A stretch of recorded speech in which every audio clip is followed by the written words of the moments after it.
Hello, everyone, and welcome to the Knighted Ones podcast, episode number 3. That's right, number 3. We've already bored you with 4.5 hours worth of content, so we're going to give you some more.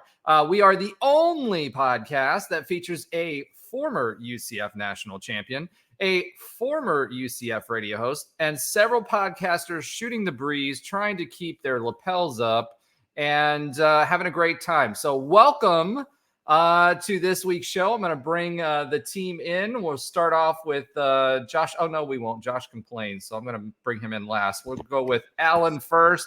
Hey, Alan. Hey, Roger. How's it going? Good, man. Welcome to the show after a hard-fought W. We'll bring in Tre Neal next. What's up, Tre Neal? What's up, guys? How you doing? Good, man. We got to come up with a nickname for you. I just want to call you Trizzle all the time or something. I don't know. So we got to come up with nicknames as we kind of do the show. I got my Night Bangle handle, but that's not really a nickname. Just keep it clean if we can. And Josh Lazar without a collar this week. What is happening, Josh Lazar? Is that why I didn't complain? I don't know what you're talking about. what are we doing? You always give me it last. I'm just wearing an 8-year-old, 9-year-old T-shirt. That's all. No collars today. You know what's funny? I have one too, but I had one of the what he's wearing, folks. For those that are listening as a podcast, is a 2014 Tostitos Fiesta Bowl Nightmare T-shirt. So obviously definitely a fashion trend there. I had one of those, but the cotton T-shirt version, and my daughter requisitioned it, and so now she wears it.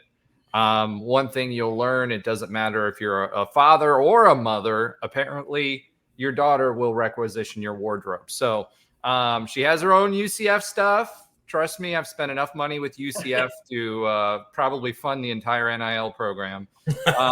But she still wants to take my stuff. So excited about that. Welcome back to the show. We survived the Smurf turf somehow. Well, some of us survived it. Others did not. We're 2-0. So we got Villanova coming up here pretty soon. So excited about that, sort of. Let's start with, I think what we're going to do is we're going to change things around a little bit this week. And what we're going to do is we're going to take the text talk segment and put it at the top of the program before we actually review the shows, or the games, excuse me, not the shows. And, so I'm going to go around the horn here with the guys and let them tell me what their favorite texts were in our group chat during the game. And also as a reminder, or actually not as a reminder, but more of a preview, we're going to be doing something with AI and text messages coming up soon. So who knows what'll happen? We'll might see. Take over the world. Maybe we can give ourselves a national championship because Alabama certainly isn't winning one this year. But let's start with the text talk. So I'm going to start in the top right-hand corner. Alan Levin, what are your 2 favorite texts from our group chat? Remember, keep it clean. Yeah, so I liked one of the texts that came in was regarding our awesome kicker, COLTON Boomer, kiss moms and kicking bombs after he nailed the game winner, because that was great. Just feels like with that long blonde hair, that just kind of describes him great. And I thought, Roger, you got a good one when you said this was not our litmus test game. We whooped them physically and we should be winning big. I thought that was a really good point that made sense. We were clearly the bigger team. We just had some uncharacteristic mistakes in the game and should have won the game bigger. So I agree that a non-conference game against Boise probably isn't a litmus test, even though it was a good win. Awesome. Josh Lazar, moving on to you next. Sure. There was different times in the game. One of the things I wrote was, I hope we're not going to pull a Clemson, because we've had and the second thing that I thought was good was I didn't have, quote, multiple tip drills in the red zone as poison of the week. Oh my gosh. They both work the same way. it looked like Clemson just kind of sort of gave it away multiple times while we were recording live, right, on the podcast. And Duke just, took it over. And yeah, you felt in the game, we'll probably talk about this later, you felt in the game like we should up it, like Roger, what you said, we up a lot more than we are. But we only led one quarter, so those are a couple things that I was. Hey, we led the most important quarter, and what I really want to know is, Trey, has a wide receiver ever handed you the ball in the end zone like Javon Baker did for the Boise State crew? I mean, it was just it was almost like a half. I wish I could get something that easy. That was a free one right there for the pass. I mean, it was like right there. I was like, oh my gosh. Exactly. How could that happen? Twice. Yeah. Not Twice. once, Yeah. but twice. Those are the ones. I mean, we talked about it. We'll get into it later, but like tips and overthrows, man, that was one of our mantras just going through my ears. Because those are the freebies. Those are the ones that the quarterback wants to make a mistake or the receiver wants to make a mistake. You have to get those. Those are the free ones. Some of the other ones we talked about where the DBs make good plays on the ball, but you can't drop the free ones. I mean, the way Javon Baker, he's like, your dinner is served. Here you go. Like it was right to him. So it wasn't even a tip drill. It was more like a handoff. It was like, exactly. Like here you go. Yeah. But my two would be from kind of with Alan and Josh. So during the games, especially if we start off slow, I'm pissed. So just to see, like, cause I saw it was Houston is down 14 to Rice. I was like, oh, that actually makes me feel a little bit better. Like it's one of those things that kind of keeps the spirits up. And then another one, it was me no likey this start. Like those texts kind of make me laugh. And it keeps me just because I get mad really easily. Well, when it comes to the UCF, I get really mad easily. So those kind of texts they just keep me like, all right, just relax, man. It's a little funny. So I like those two texts specifically. Yeah, I will tell you this. I made another joke about Dana Holgerson. I don't know. I think he's going to be on the hot seat here pretty soon unless he turns it around. Because that Rice game, I said last week, I think it was, where I said the only thing that Houston's showing us is Holgerson's bald spot. And they backed that up this week again. So sorry, Holgie. You got to do better. I mean, and I have a feeling that with everything that's going on right now, you're in the Big 12. Houston has some boosters, which is why they're in the Big 12. So they will not be afraid to pull the trigger. And, he'll be fired twice out of the Big 12. So he was fired from West Virginia U, and then he'll be fired from Houston. So good luck to Holgerson. Never want to see a coach lose his job. But for this season, I'm happy about it because we will play Houston. And that game was not tight at the beginning. It was 28-0 Rice. JT Daniels is the quarterback there, but I was watching it on like 8 screens. I did a new thing with my TV setup, and I was just, my jaw was on the floor of how bad they were getting beat to start. And then, it ended up in overtime, but 28-0 is pretty far down. Well, back-to-back tough games for Houston. So the Cougars are fangless right now, or toothless, or clawless, or whatever you want to do, whatever you want to say. They're just they're couging it, as we used to say. But that's all right. So moving on from the Cougs' woeful play, let's talk a little bit about Boise State. So last week, and we'll talk about our predictions last week. I don't think any of us expected it to be a 10-9 score at half. I don't think any of us predicted that. And realistically speaking, it wasn't because there wasn't yards being put up or the offenses weren't moving the ball. It was they did that fairly well. In fact, we came out and threw that long bomb right off the rip. I mean, first throw, 49 yards. It was like, okay, so this is Hinshaw trying to make a statement that we're going to, go vertical. And we absolutely went vertical. And it was a tale of two halves, really, on the offense, because I think we finished at the half. It was like 11 yards per play. right? And 11 or 12 per attempt, which is much higher than what it was last year, which was 6 to 7 yards for both quarterbacks, Mikey Keene and for JRP. And we moved the ball. We used the middle of the field. We were able to run the ball. It was pretty good, pretty sweet watching that offense rack up the yards. And then we had the 2 issues in the red zone. And then the second half, we kind of came out and said, well, screw this. We're going to play like an SEC football school and lean on our run game and just out muscle them. So you saw by the end of the game that the average yards per attempt went down to something like 8 or 9, which is still better than last year. But it was because we ran it down their throat for most of the game. So and quite literally wore them out. I mean, that was, we talked about for years at UCF about our ability to survive, a football game with a P5, and that we would be ahead and then all of a sudden or competitive. And then in the second half, our guys would wear out and we didn't have the depth to be able to handle it. And, this is us doing this to other schools now. So this is a P4 power team playing on the football field. And it was pretty amazing to watch. I mean, we just ran over them. We out-muscled them. I think I sent in our text chat, I sent a text message where I said, beginning of the second half, Boise's linebackers already had their hands on their hips. Our guys didn't. But theirs sure did, right? And we were worried about the altitude and all that other stuff.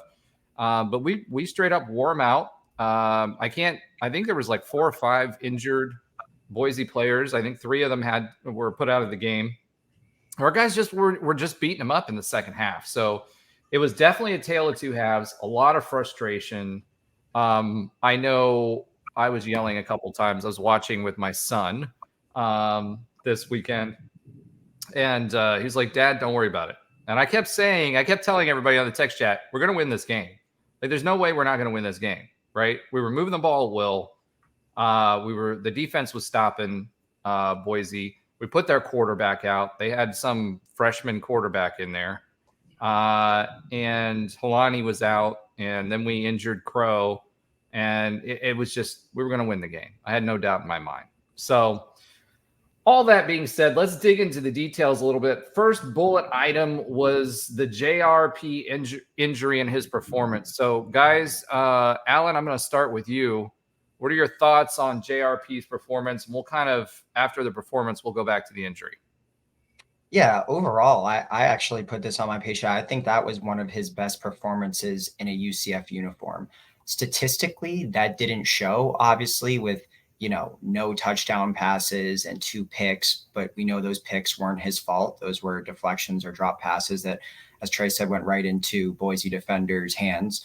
But I actually thought that was one of his best games. He was, first of all, as like you had mentioned, his PFF score is a 90, which rates as excellent. I thought he was efficient. I thought he didn't choose to rely on his legs as he typically does. He was making really good reads, really good progressions, and he made some great passes right at the start of the game. Overall, I thought that one of the best stats was on deep balls, which are considered 20 plus yards. He was 4 for 6 for 117 yards. So he was really efficient deep. And just overall, I mean, he had an efficient game. I thought he led the offense really well in a way that I hadn't seen him do yet. We had no problem driving, and maybe, like you said, it was just we were bigger than Boise and we bullied them a little bit, but I thought he was really composed in the pocket and he made a lot of just really clean, great passes. I mean, we're talking about if those 2 interceptions don't happen, we're probably saying this is like JRP's best ever game, maybe outside of that Temple game when he had 7 total touchdowns in the game and tied a UCF all-time record for TDs in a game. But overall, I thought this was definitely one of his best performances. I thought it was from his arm at least was outstanding, and he still did good on the ground with 11 carries for 70 something yards. So overall, I thought it was a fantastic game from him, and I thought he looked what we were hoping he would look like this season. And the plays that were being called for him from Hinshaw, I thought catered to those improvements that he supposedly had made over the offseason. So I was really pleased with pretty much everything he did. I mean, there was a couple things here and there. Maybe he could have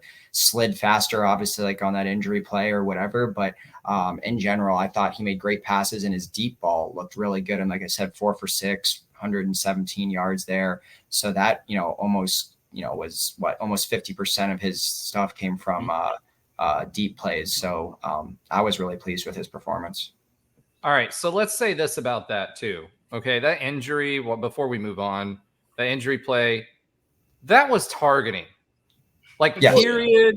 Yes. Like, I was yelling it. Like, that was 100% targeting. Yeah. Like, there's no doubt about it. There's no way that should not have been called, even after they went back and reviewed it. It's like, really? How is that not targeting? We've been throwing players out for 3 years or more. I don't remember if it's 3 or 4 Dude, years. I almost got thrown out. Yeah, I remember that. In the Peach Bowl for the same kind that's of play. right. That's but right. The only reason I stayed in was because I hit him with the shoulder. But he literally hit him, led with his head, hit him with the head. I don't know and how. launched. He pushed that's pretty. Yeah, that's self-explanatory to me. I don't know how they blew that one. Yeah, I don't either. I mean, that just, there's no way on God's green earth that should not have been a targeting call. Yeah. And that guy, he was defenseless. Like he was sliding. His legs were in front of him. His butt was heading towards the ground. It wasn't like he was making a football move, right? He was by definition defenseless. Yeah. By definition defenseless. There's no way that should not have been called. I'm sorry. If Gus isn't, and I think I made this comment too, if Gus is not like talking to the NCAA this week, he's not doing his job, because that was an atrocious call. I've seen some bad ones, but that one, he for sure. He for sure should have sent that. He should have sent that in before he went to sleep that night. I mean, that's atrocious. Crown in the helmet, right in the ear hole. I mean, you can't get any more textbook than that. Yeah. So anyway, all right. Now that I've got that out of my system, Trey, let's go with you next. Yeah, I mean, I thought JRP played phenomenal. I thought he played, like Alan was saying, he was efficient, that's all we've ever asked for, just efficient quarterback play. And the throws that we wanted to see him make that he didn't make last year, he was making this year. If you just look at the stats, it might have been, he played all right. But, us watching the game every play, some of us rewatching the game, he played very efficient.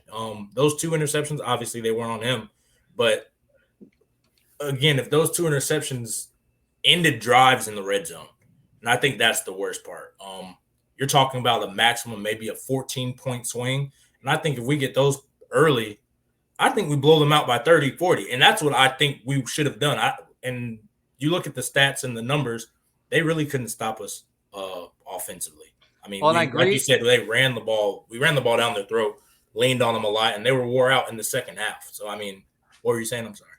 No, I was just going to say, I agree with you about the point spread being a lot higher, because it's like we talked about last week. I don't know if you guys remember about my diatribe on on what I thought, needed to happen for this week. And if we got them behind early, they did not have the passing game to be able to keep up. Green is not a good passing quarterback. We saw that. And granted, he was hobbled after a while, but he still is not a good passing quarterback. His strength is in his legs. And, if we would have gotten on top by 2 or 3 scores, I mean, we blow them out. It's over with. I mean, that would have been a 50, 60 point game. Yeah, exactly. And that was my thing. That's why I don't see it as a bad thing, because it's not like the mistakes were false starts, knocking us out of field goal range, knocking us out of red zones, bad play calling. I didn't really see that. It was just unfortunate turnovers. I mean, you can knock the receiver and say, hey, catch the ball, but I mean, okay, catch the ball, that's it, move forward with it. Those are just the inconvenient kind of timely turnovers that you don't want. If you were on defense and got them, those are the ones you do want. That's the things you do. But I thought the offense looked very sharp. I thought JRP played very well. And like Alan was saying, I don't think I think this is what the JRP that we wanted to see. The second year progression, going through reads, making smart decisions, and then making those shots and taking those deep shots. I think that's what we felt was lacking in the offense last year, and I think we saw that. Sucks that, he's going to miss a few games to what we've been told, because now we kind of have to put that on the back end and, get into Timmy, which we'll talk about him later. But overall, I thought he played well. And I think that's all you can ask for him in this stage of his progression. All right. Josh Lazar, what are your thoughts on JRP's performance?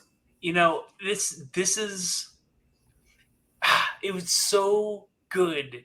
And we all know those two – well, you're right. It's not a tip drill, right? But darn near close. If not, but for that, it would have been huge. JRP did a great job. End of statement. We can move on from that. Anyone who thinks, all right, great, moving on. Yeah, you weren't curious. Well, one last thing. Coach Hinshaw was talking about us going deep more often, and maybe some people think we are not. But JRP did phenomenal in deep throws. Phenomenal deep throws in this game. And again, we all know about the 2 interceptions, but that's being backed up not only by the play calling, but by how JRP was hitting them. And allegedly, from people who've seen more than I have, Timmy's pretty good at that too. Like, you hear it in the coach and some of the coach talks that Timmy throws a great deep ball. So, JRP did everything he needed to do to win. To me, he proved that he has improved. And honestly, I think everything we kept hearing this season about Hinshaw and going deeper and being more vertical is actually happening. And we're seeing it, and I love it. All right. So did you just say Hinshaw? Hinshaw. Hinshaw. I thought you said Hinshaw. Okay, my bad. It's a good nickname for him. Yeah, there you go, because he's him. All right, so let's talk a little bit about JRP from my seat. Okay, so official stats, 16-24, 66.6% completion percentage with at least 4 drops, okay? Without those 4 drops, which were catchable balls and not questionable balls or whatever, you're talking about 83%. Okay, 83% completion percentage. Okay, 73 yards. His passing attempts, 11.3 per attempt, 11.3 yards per attempt. That means he's throwing deep balls, right? We are absolutely being aggressive. The first half, we were aggressive with our passing downs, 100%. And I think we got Boise on their heels. I mean, they were not expecting us to come out on the very first drive, on the very first snap, to throw a 49-yard bomb.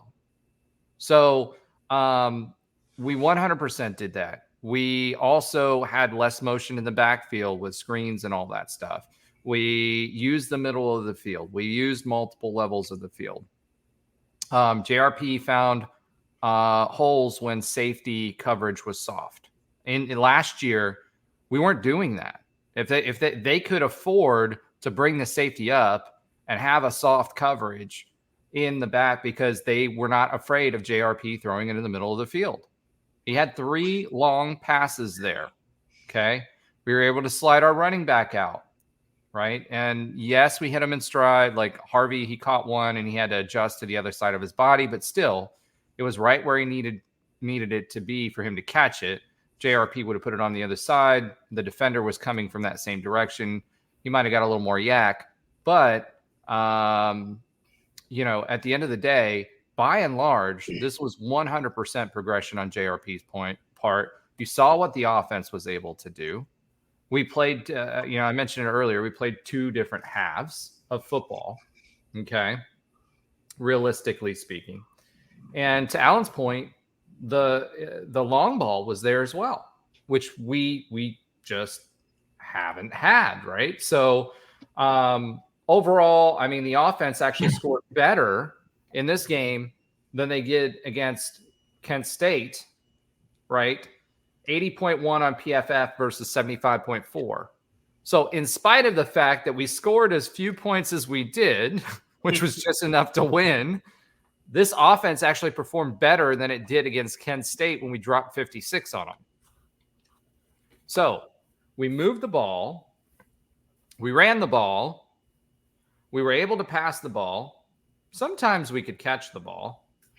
And we defended well. So, all in all, this game to me, offensively, was one of our best games that we've had in 2 years because we were able to truly mix and hurt them with our legs and our long ball. Whereas before it was maybe medium range or hitting running backs coming out of the backfield, creating that yardage. This game, we truly were able to mix it up and hurt people's secondaries. So, the one big thing that we did struggle with, and that was we were 1 for 6 going into the half, was third down conversions. We ended up 4 out of 10, which 40% statistically actually isn't bad. 530 yards versus 384, 272 passing, 258 rushing. Okay.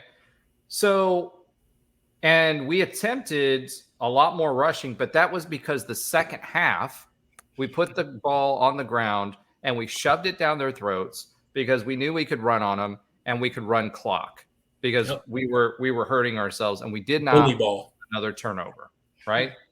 Time of possession, 28 minutes. We actually had, again, and Gus talked about it all offseason because he was worried about close games, right, in the Big 12 and going into the Big 12.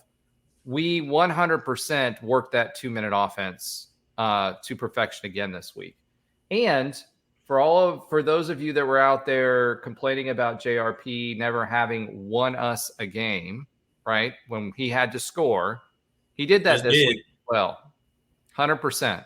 In spite of being hobbled, in spite of being hurt, in spite of everything that was going on, he did that this week. So, I feel like hopefully everybody feels like I do. Offensively, I feel like we're in a good spot.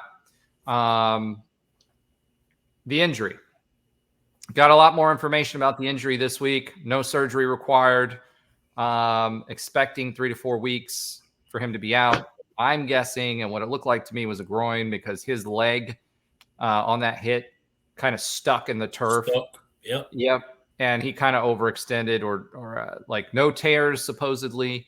So I'm guessing he strained his groin or something like that, the way that his leg kind of got stuck there. Green slipped on one. We had Holler slip on one. We had Richardson slip on one. And I can tell you, I've played on turf. It is not easy to play on turf, and it hurts. Yes. All of those times that you get hit and you fall to the ground, it hurts. So, I hope we play more green grass and less turf. And Josh, I think you had something to say about that, didn't you? Oh, yeah. I mean, I all these conferences are getting tons of money. P4, P3 maybe in the future are getting tons and tons of money. I would love nothing more than whether it's from the athletes themselves or the university themselves to say, all right, no more turf. We're done. You're making enough money to have grass fields for all sports. Forget just football. But of course, football is going to pave the way, if you will. We should all be playing on grass. I'm not the athlete here. My athleticism is in bowling, right? Always hard. I am not a former football player. I lasted about, a game or a practice or two. But I know what it feels like to fall on turf just as a human being, and it is not fun. I couldn't imagine being pounded into it. So every single conference should mandate grass fields for all sports, especially football. That's what should be done. You're making enough money. If you want to talk about protecting athletes and you want to actually speak it, that's a pretty easy way to do it. It's not, is it expensive? Yeah, but you're making $50 to $100 million a year. It can't be that expensive. Yeah. Not everybody. The ACC's not making that. Well, I said Power 3, right? But, right, it's this shouldn't be an argument. Like this really should just be a given. But that's just me. I maybe I'm passionate about it because like it seems like the clearest, easiest thing you can do that doesn't cost it costs less than a head coach, right? I mean, you're not lying about that. So I mean, let's do something that I guarantee you every athlete would love nothing more to never play on turf again. Yeah, exactly. And kind of like what you were saying, it's just, when do you stop putting business before the athletes? You know, we were talking a little bit off air probably last week how student athlete isn't what people think student athlete means. I mean, we can go into, I don't want to go into this super far rabbit hole, but it's not student athlete like you think, like, oh, you know, you guys are focused on your grades, blah, blah, blah. We do put a lot of effort into, you know, school, but everything is based around why we're on scholarship, whether that's football, whether that's basketball, softball, women's sports, all of it. You know, we can't go choose whatever major we want. We can't take whatever class we want. It's all based around our football schedule. It's based around our softball schedules. It's based around soccer. Like that's what it is. And then we're putting in all these extra hours to be great on the days that we do it. You know, why shouldn't we get the simple things that keep us healthy, you know, not necessarily asking for the extra amenities like, you know, oh, I want this type of protein shake. That can be just a little bit, you know, that's just extra. But, you know, if guys are getting hurt, which a lot of lower leg injuries happen when you're on turf, that's just the numbers. Why do we keep playing on turf? And like you said, even I know that they're doing it in some softball and baseball stuff just because it's cheaper. You don't have to really have maintenance on it. You just kind of have little checks every here and there to make sure it's playable. But yeah, I think that's wasn't it the Cows or Houston that did that on baseball this past year? I'm not sure. I know we have it on a football field though. We have we do. We had a portion of it on our baseball field, but it's not anywhere where the athletes would be running. Yeah. Right? I think softball has it in like the foul territory. Yeah. But because again, it's how rare are they really playing in foul territory? A little bit, but nothing like a whole football field where you're playing on that. That's where you see a lot of like ACLs, MCLs, groins, all those lower body injuries. A lot of the time happen because your foot gets stuck in the ground and you're trying to make a violent cut or a violent movement, and your body just can't take that. I think that's just, again, business is when are you going to put the business before the athlete? It's it already's there, Trey. Yeah, I know. And by the way, we have a nutrition center. You can have whatever protein shakes you want. Yeah. Luckily I wasn't there, man. I wish I would have that. All I'll say is that it is cheaper, but there's a cost. And the cost isn't fiscal. It's physical. Exactly. And that's the problem. That is the. But yeah, that I know this is going. That's a whole nother argument. Yeah, that's a whole nother argument. But dude, if I had a radio set up right now, I'd be like dropping the "Let's get physical." I have some drops going in, but here the reality is we're talking about this because it just happened to our QB. Right. Yep. And frankly, we were no. Hold on. We've been talking about this for a long time, actually. Okay. Trey and I, even on Nightline, the previous show we were on, we would talk about it on there too, because we played on turf, and Tulane is turf, and even if you hit your shoulder on the ground, it's concrete with a layer, and they've got more layers now than they used to. Not when I was a kid, man. AstroTurf. Yeah, no. It was concrete and like carpet. That was it. Yeah, pretty much. Shoes. Yeah. Exactly. So it's not just. I mean, yes, you're getting caught with it, at least with the ground, even like frozen ground when you're playing up north. And Trey knows all about this. When you're playing in the cold, it's hard. Like, and it's much harder when you hit the ground, right? But the difference is, your cleat, the cleats that they use on it are different, and they will come out of that without like carpet. Like, I'm going to call it carpet, AstroTurf carpet. Pretty much is carpet. Yeah. AstroTurf, right. Smurf turf, the Smurf turf like when your cleat starts to come back out of it, it can get caught. And that's when you see what's happening because there's give as it's pulling out, right? But you don't have that on ground, on traditional turf. You just don't. Even if it's cold or frozen or whatever, having played on both, Tre's played on both surfaces. You know, it's terrible, and it's going to lead to injuries. It leads to injuries every year. I think even didn't the NFL come out with something saying that you either had to use a certain type of turf, which is now different than what the old turf is, or no turf at all. I think that's why the Giants and the New York team, I think they just switched their turf because of that. Yeah, because again, guys, especially in the NFL, you don't want any of your guys you're playing, you know, tens of millions of dollars going down because that's tanking your ticket sales, that's tanking everything. But yeah, I mean, again, I think it's just. Well, I mean, in college, we're paying some of these guys millions of dollars too. Which that's why, again, that's another thing. You got to start taking care of these athletes, you know. Yeah. NIL, again, it's a whole different world, you know. Yeah. I mean, I couldn't imagine, like, we're going to, just realistically, people like to go watch JRP play football, you know, as much as people have critiques of him, of whatever.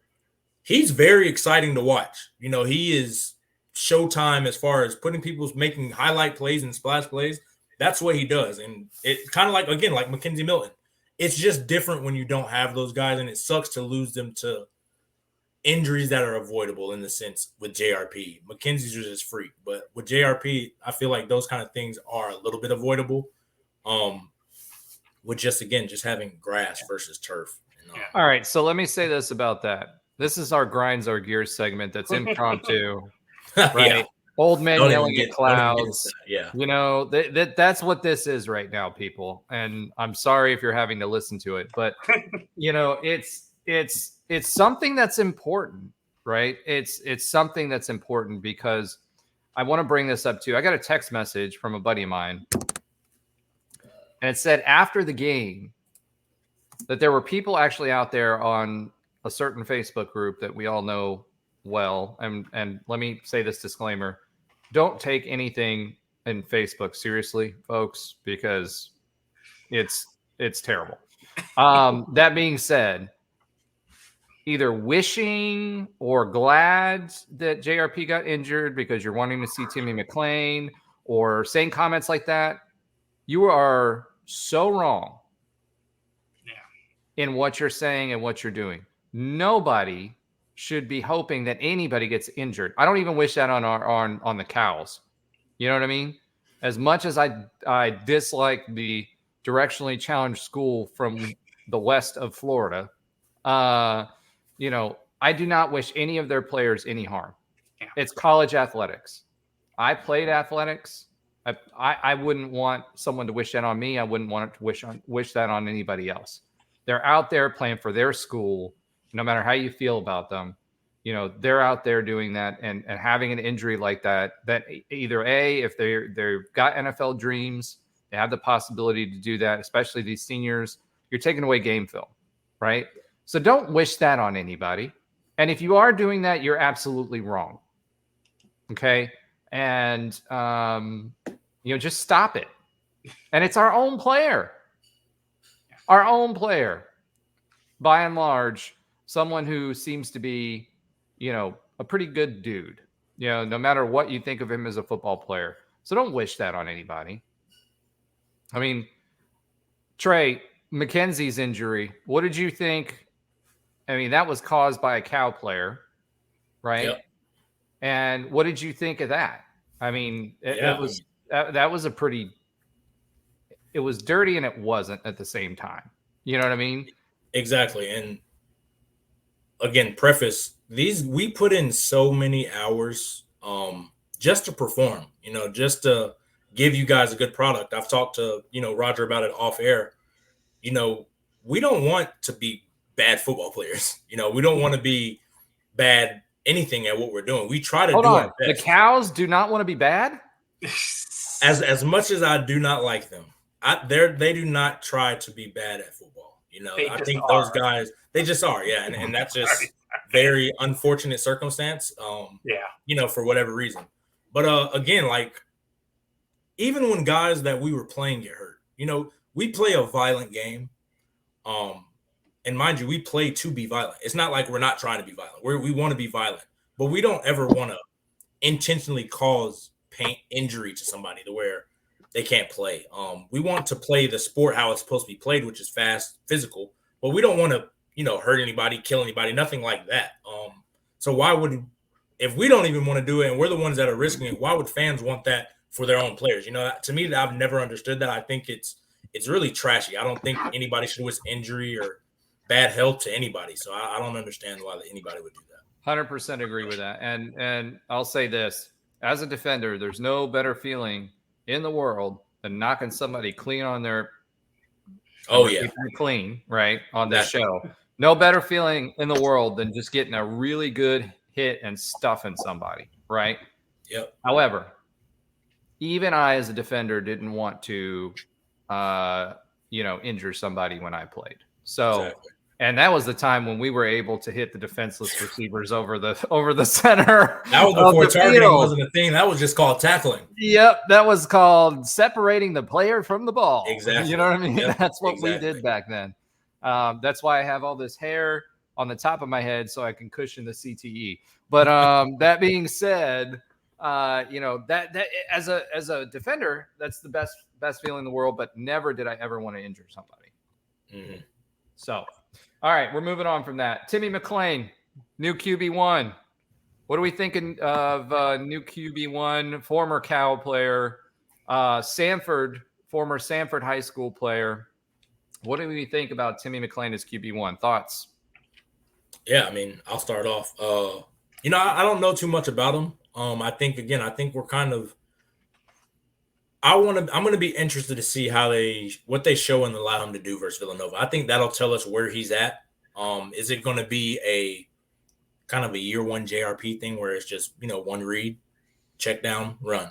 Because he's very athletic, from what I've been told, from what we hear through camp. Or is it going to be like we just seen? I think he sat out last year, but he played a lot as a freshman at USF. And this is his third year. It's Cal. Cal U. Sorry. Or we will also accept the directionally challenged school from West Central Florida. Yeah. Or the former bombing range masquerading as a university. Okay. But yeah, I think it's year 3. It should be his second year, I believe, in the system, depending on how much he was getting last year. But I think the Villanova game will be telling. I think if it's very vanilla, which it all very much could be, I think that's where we're going to kind of see just, hey, make it easy and just rely on athleticism. Or, if he's going through progressions, I think that could be a good thing.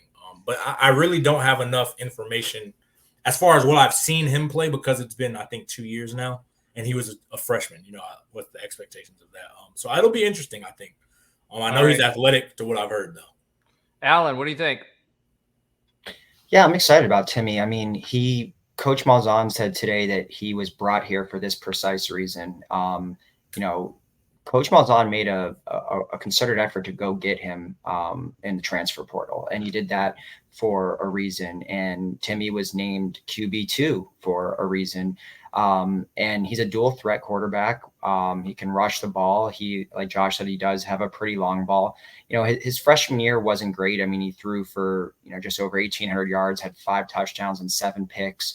So, not the best statistically, but, Trey, like you said, he was a true freshman, thrown into a bad situation on a bad team. Terrible. But he showed, but he showed glimpses. I mean, one of those glimpses so it's almost like being drafted by like the Browns or something, right? I mean, pretty something much like that. White. Yeah, exactly. Or Jacksonville. Yeah. Well, they ruined Blake Bortles. They'll be dead to me forever. Jacksonville previously. Yes. But yeah, I mean, he was brought here for this, reason. Like I said, his freshman year wasn't great, but he showed glimpses. And one of those glimpses was against us in the 2021 War on I-4. He had a pretty damn good game and almost won it for them. So, he's an athlete, and they've talked about how much he improved, not only in his redshirt season, where he was on the scout team and, performed pretty well there. And then this offseason, they talked about him making one of the biggest leaps in fall camp. So if you're to take the coaches at their word, I think, it's exciting to see what he can do. We've had a little over a year of JRP, but Timmy is a dual threat guy. And even in that first game against Kent State, I know it was mop up duty, but he went 3 for 5. He moved the offense down the field. Obviously, it was probably against like second teamers and things like that, but he looked efficient. He looked good. So I think we should be excited about him. And he's really athletic. I've seen some tape of him. He's definitely that catches your eye when you're looking, is his athleticism. And the great thing is he gets a tune-up game against an FCS school to come in. I like that. It's kind of what we saw when Dylan Gabriel went down a few years ago. Mikey Keene kind of had, well, it was supposed to be a tune-up game against Navy. It ended up not being one. But this, same principle. Right, same principle, and this is an FCS school. The offense may be vanilla, but I think we're going to be looking for certain things. How well does he move the offense down the field? You're going to be able to see, even if though it's against a bad team, we're going to see how he looks. We're going to see his chemistry with the receivers. I know he's got some zip on his ball, and I know that he can run and take off with his legs. So really, when you think about Gus Malzahn or Darren Hinshaw's offense, it's kind of he kind of mirrors JRP in a lot of different ways. So I think going from him from JRP to Timmy McClain makes a lot of sense. I think they can both fit this playbook really well, and I think we should all be excited about him. I don't think we're and the thing I love most is like when Dylan Gabriel went down, Mikey Keene was thrown into the fire as a true freshman.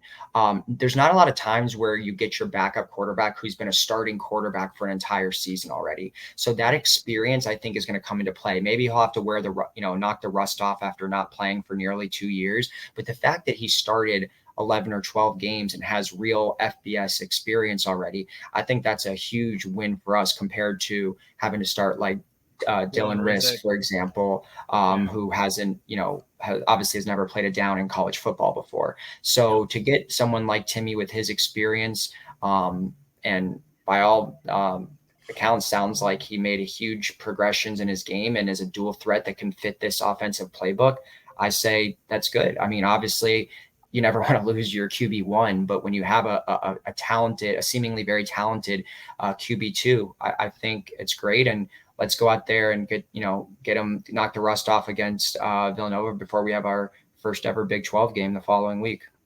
Awesome. Good recap on that. Josh, what do you think? This is a far drop from dropping him on that 2021 game. Drop. Got triple drop in, right? Here's the deal. I really think I loved what I saw in the Kent State game. I know it was Kent State. I know it was in garbage time, but he was poised. He was confident. His throws were maybe a little hard, maybe some Holman throws. Just going to say that Holman. Yeah, right. Lasers. Yeah, they were lasers, but they were good. They were timely. He ran, and I don't think he ran when it wasn't an appropriate time to run, right? Like, he ran with purpose. I'm really excited. I'm excited to see what he can do. I'm not excited because of why it's happening, right? Yeah. But I do think, right? I think he's going to excel. I really do. And the worst case scenario is that JRP has a sprained or strained something, is going to be normal JRP. And we have in the bag someone who can come in for any reason and will be great. We'll see how long he's forgetting Villanova. I think we see Rizek in that game, but I think once we go to Kansas State, is really going to be where we see it. But I just have a feeling we're going to see amazing stuff out of him this coming week. I really do. All right. So here's my thing. And I'm going to say this about that. And I'm going to use a few more random euphemisms in everything that I'm saying now. Look, Timmy's got experience at the FBS level. I'm trying really hard not to say Timmy, but Timmy. Yeah, just say Timmy. Yeah, Hemi. Yeah, what is that? Is that what we're gonna do for everybody now? We're just gonna add him to everything. So we got Hinshaw, we got Hemi. No, but the guy was a good football player at the high school level. He was a good football player for you, Cal. You. He almost beat us his freshman year. He's got some wheels on him, and he's a big body, so he can withstand the hits. He's also got a really good arm. He's got a cannon for an arm. Now, touch passes, whole nother ball of wax. I think this actually feeds more into what Gus likes to play or would have wanted to play with other quarterbacks in the past. I think they're going to dial some things up for him that are different than what JRP's been working on. You've also heard Hinshaw preseason and earlier kind of get excited about him. So I honestly think that they don't feel that there's that much of a drop off from a potential perspective, right? There's another drop for Josh. I know. But but realistically speaking, he's not going to be JRP. He's not going to be as good as JRP because he hasn't played as long as JRP. The big knock on Timmy was his ability to learn the system. He is a great, just the same way with TC. He's a great, but he's also had a year in the system now. Now, he's a great guy for making things happen when plays break down. What I hope he doesn't do is just tuck and run too often because it's basically like what JRP was doing last year, right? Now, that being said, I don't think we see much of Timmy's possibilities this week against Villanova. If we do, then we're in a tough situation against Villanova.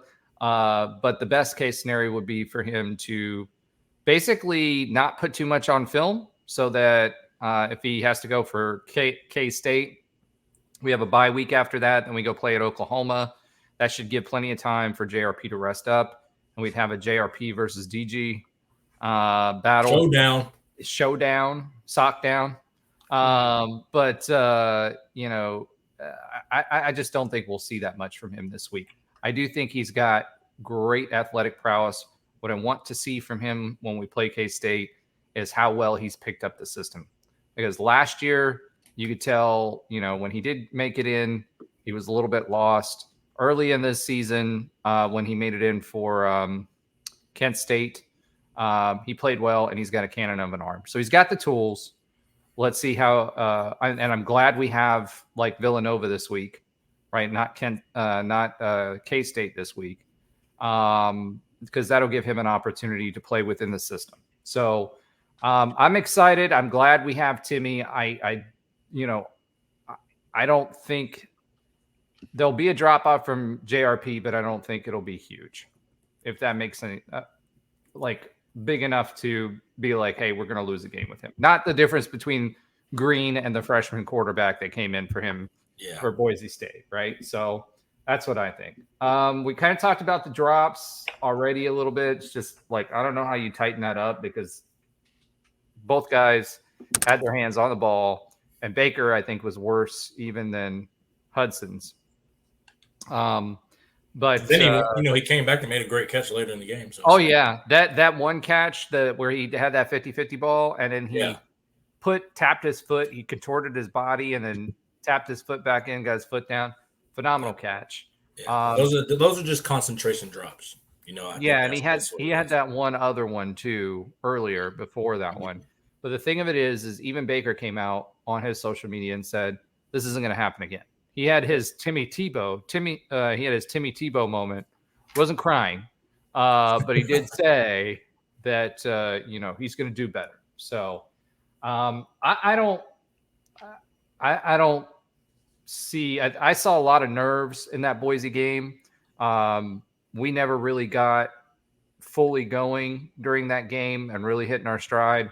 So I don't read too much into that. We'll see what happens.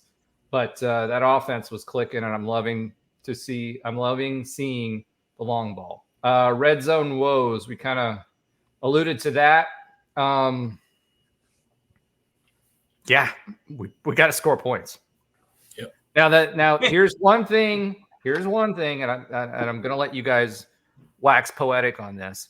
All the trick plays in the red zone. So that was a big topic of conversation. We were wildcatting it up more than like 3 or 4 times. We had Jordan McDonald wildcatting. We had 7. Why can't I think of Harvey? He was wildcatting. The one pass, he just sat on the ball too long. I think he was trying to get laces up to get his hand on it properly to pass. But you got to get rid of the ball. The guy was wide open. Even if you just like tuck it, you know what I mean? You don't have to have a perfect spiral. I mean, he was wide open. So what do you guys think about all of the non-traditional plays in the red zone? Were we just trying them out because we could, or, what do you think about that? And then Trey, what do you think from a defensive standpoint? I mean, like I said before, if we use McDonald too much in that wildcat and all he's going to do is run through the middle, then we got to use that on 1 and 2 yard plays, and that's it. Yeah. Because otherwise nobody's scared of it and nobody's going to get tricked and they're just going to stack the box. Yeah. The thing with the wildcat is it's effective because the plays that they run with it, it's a lot of gap schemes, so a lot of power, a lot of guys pulling, a lot of motion. So a lot of the time is to mess up the eyes of the second level guys, the linebackers, safeties, to kind of fit wrong. But with Boise State, they were just kind of blitzing and just saying, they're only running the ball out of this, so we might as well just get downhill faster. And they slipped a little bit of gaps, which is why they were getting. I think they stopped us twice on the with the wildcat issues. I think that's just an element of the game that that's always been a part of since Gus. I think it was the Wild Knight, or that might be the defense. But what about that in the red zone? Like, I could understand on a goal line. Yeah, so I don't like it in the red zone. So the reason I don't like it in the red zone is because you're essentially cutting your options in half. You can't throw the ball anymore. And you're just running. At least we haven't seen it. We can, and we tried with Harvey, a former high school quarterback who did it last year. Yeah, I mean, to me, that's Harvey. He can be a high school quarterback. He's a college running back. Like, so you're not. The opening. He said, know your role, bro. That's what he said. I say that. The reason why I say it is because the options in the pass game are so limited that it's real. I mean, you're really just trying to catch somebody off guard by passing. It's not like you're really scheming anything. You're just like, I hope they think, they're just running the ball and you catch them sleeping, which we did. It's just getting the ball off. So it's not really that. Like, so in the red zone, I'm just like, listen, as much as we don't want JRP to run, spread everybody out, which they did it before they called a timeout early. Spread everybody out, count the box, play the numbers game. If you have five hats on 5 hats, let JRP be the extra runner, get the 2 yards, and start it. Let's go. JRP is a phenomenal athlete. He's probably the best athlete on the field. He can make something out of nothing, especially if the numbers are there. So I don't really like it in the red zone. Do you think that do you think they're doing that on short yardage situations to keep the hits off of him? So that's the only thing that I could see. But in my opinion, 197 QB hits last season. So that's the only thing is you want to save the hits. Which I understand it, but to me, it's just like, again, even with Timmy, like I would rather you bring Timmy in to run those plays. And I'm not just saying to use Timmy as a crasher's dummy, obviously, but he still can give you the same athleticism. I mean, people are saying he's a super athlete. He's fast. He's explosive. Do the same thing, go 5 wide, have Timmy count the box. If it's not there, throw a quick, there's going to be a numbers game somewhere. That's the benefit of having a running quarterback. You have the numbers game 99% of the time. So just do it with him. And that just even lets him get in the flow of things in case a situation like what happened where he gets hurt and now he's going to be playing. Now he's going to be able to do it. So I'm not really a fan of it in the red zone. On the goal line, I love it because it's hard to play sound defense on the goal line because you don't have a lot of room to air. 2 yard line, you miss one gap, that's the touchdown. You can kind of mess around with it in the red zone. I think. And I'll say this I also think we have too much talent to just go wildcat. If you get what I'm saying, we have Jawan Baker. We have a lot of guys. Well, here's the other thing too that I'll say about that is like McDonald, right? Mm-hmm. So it's one thing if we all know he's going inside, right? Yeah. But he had this one where it was 4th and 1, and it seems like I don't know if it's just me, but if it's almost like a delayed handoff the way that they're timing when he's actually starting to run downhill, and I think he's waiting for his blocks to. He's letting the blocks, he's letting the blocks. But all you have to do as a 6 foot, 220-pound running back is lean forward against the backs of your O linemen. So I would rather him on a 1-yard situation, snap the ball, get ahead of steam, and get going before the linebackers have time to crash down. I'd almost just want it to be, hey, O-line, the second you hear my count, just explode off the ball. And Jordan, as soon as you get the ball, explode downhill like you're running through a brick wall. 99% of the time, they're not going to stop it because he's a big running back. He's like you said, 6 foot, 225, 230. You get him 5 yards head of steam. There's not a lot of people in the country that are going to stonewall him for 1 yard. No. A lot. It's not, football's not like that anymore. You really don't even have those kind of players. The Ray Lewis types on your rosters who are just straight A-gap run stuffers. There have to be a lot more versatile. So I'm with you on that. But I just, again, I hate it in the red zone because I feel like the playbook, the best thing for a defense is to know what's coming. When the playbook is so wide open, you could pass it on 4th and 2. You could go deep. Flip a tight end out. Yeah, put somebody in the tight end out. Yeah, there's so many options in the red zone at least because you have 20 yards, not just 2 yards.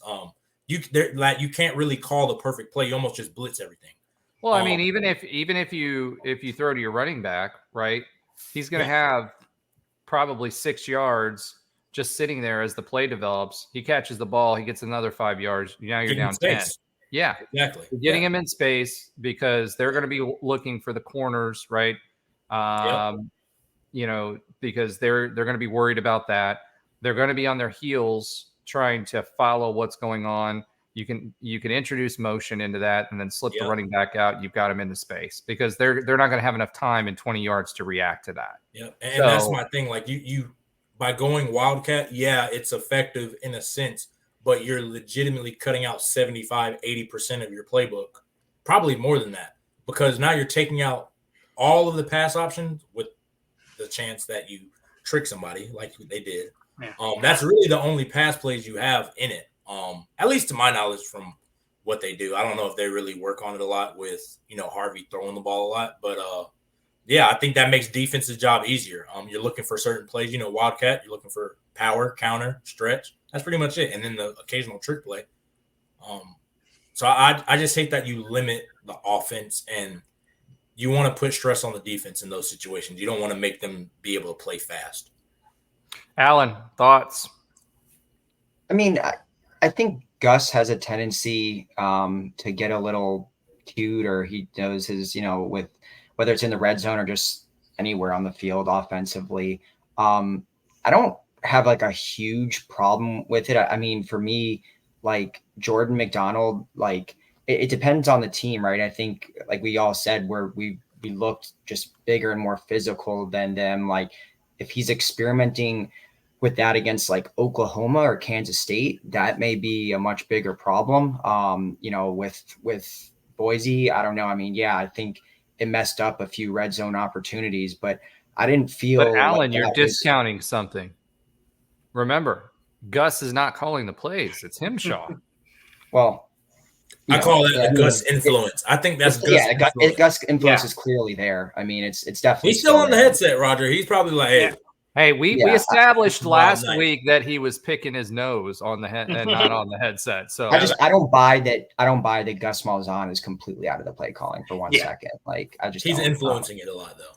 Yeah, I don't think he'll ever give that up. I think he's taking the seat back, let Hinshaw kind of do it. But I think like again, those crunch time moments, he's like pulls that headset down. I want Wildcat, and he might even just say that like I want this, and they're like, okay, coach. And then you just run something. You might choose the boss at the end of the day. So, exactly.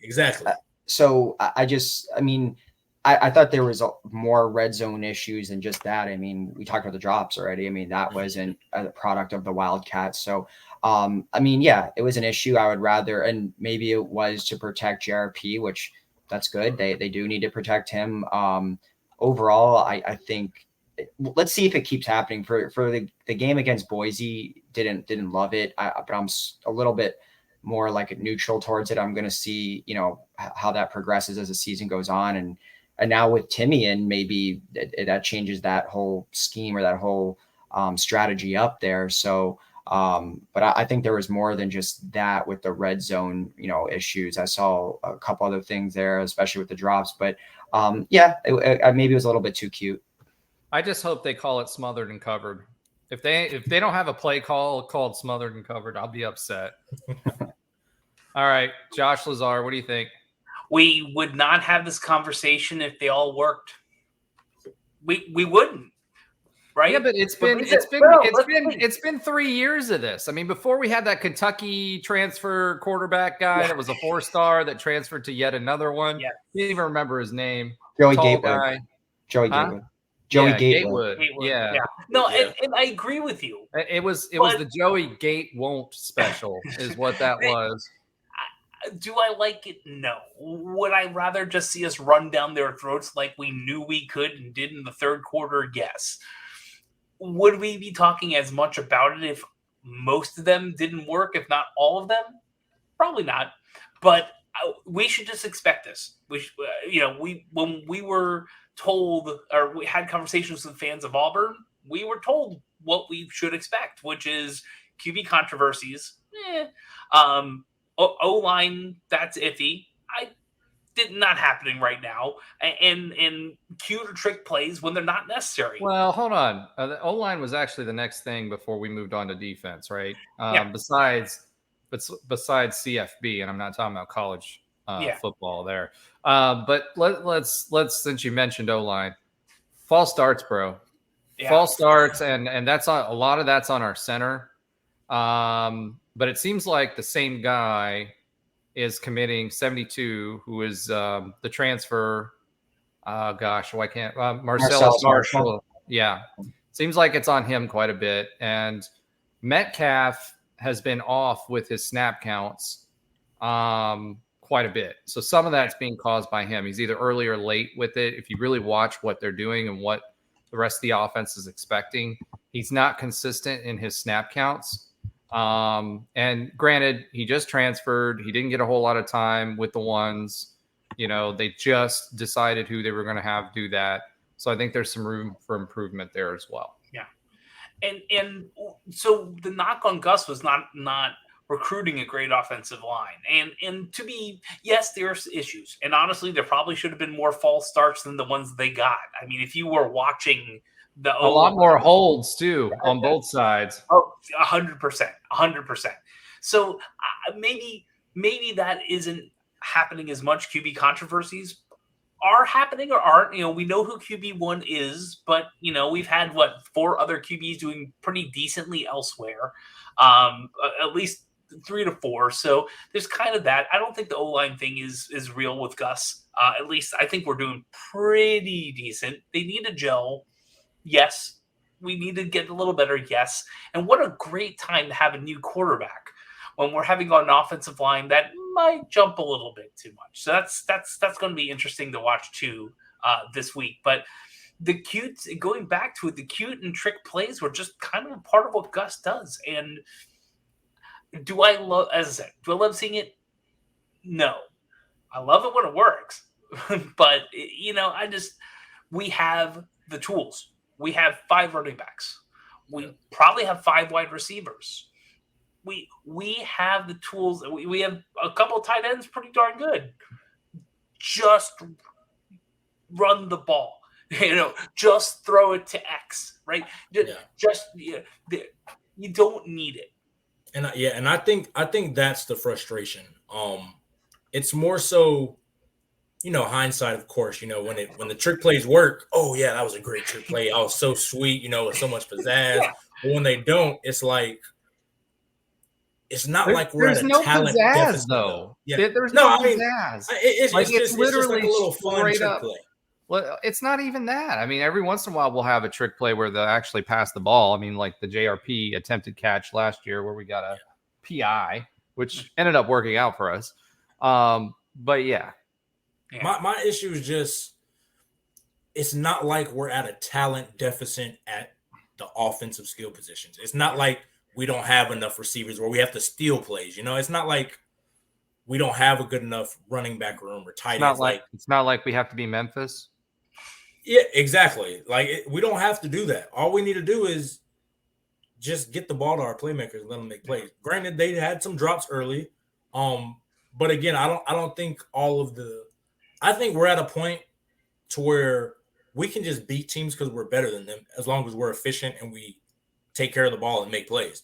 I don't think there's a lot of teams that are going to beat us because when we're doing that. I think the only way we really lose a lot of games from here on out forward for the rest of our history is going to be we kind of beat ourselves. It's going to be rare where we step on the field and feel that, oh boy, okay, that team over there is more talented than us. We're totally turning into P4 fans now. We're the better team. We're Charlie Strong in it now. We're the better team. The reason I say that is because we do. Again, Roger, I've been on the team where we felt like underdog. I can tell you right now, when we watched Auburn, when we played them, we did not think they were better than us. We didn't think overall they had better skill position players. We did better quarterback, better. They had a very good D-line. Now, there are some things where they were big up front. They were ferocious up front. But we didn't think we were so severely outmatched that we're going to lose the game. And I think we're getting to that point where we're starting to recruit players like that. We look bigger on field. And you even alluded to it. We were just like, you know what? Screw it. We're running the ball the whole third quarter. Yeah. They can't stop us. That's how we can win a lot of games because we have those players. And I think when we get cute, we kind of, like I said, it's fun. And in hindsight, when it works, we're all happy. But again, it's like you don't have to do it. And I feel like when we do it at times that just kind of shoot ourselves in the foot. And it's like, why right now? Why they're drive killers, right? Yeah, and it's momentum killers too. Exactly. And that's the issue. I don't think I have a problem with the play calling itself. It's just the timing of it is always just, to me, it's not the right time. Yeah. It's sus. Yeah. All right. Now that we've talked that to death, let's talk a little bit about CFB. I'm not talking about college football. On our show notes, it's Colton F and Boomer. So, what are your thoughts on Colton Boomer? You had a pretty good kicker back in the day with Matty Ice. But what do you think about Colton Boomer?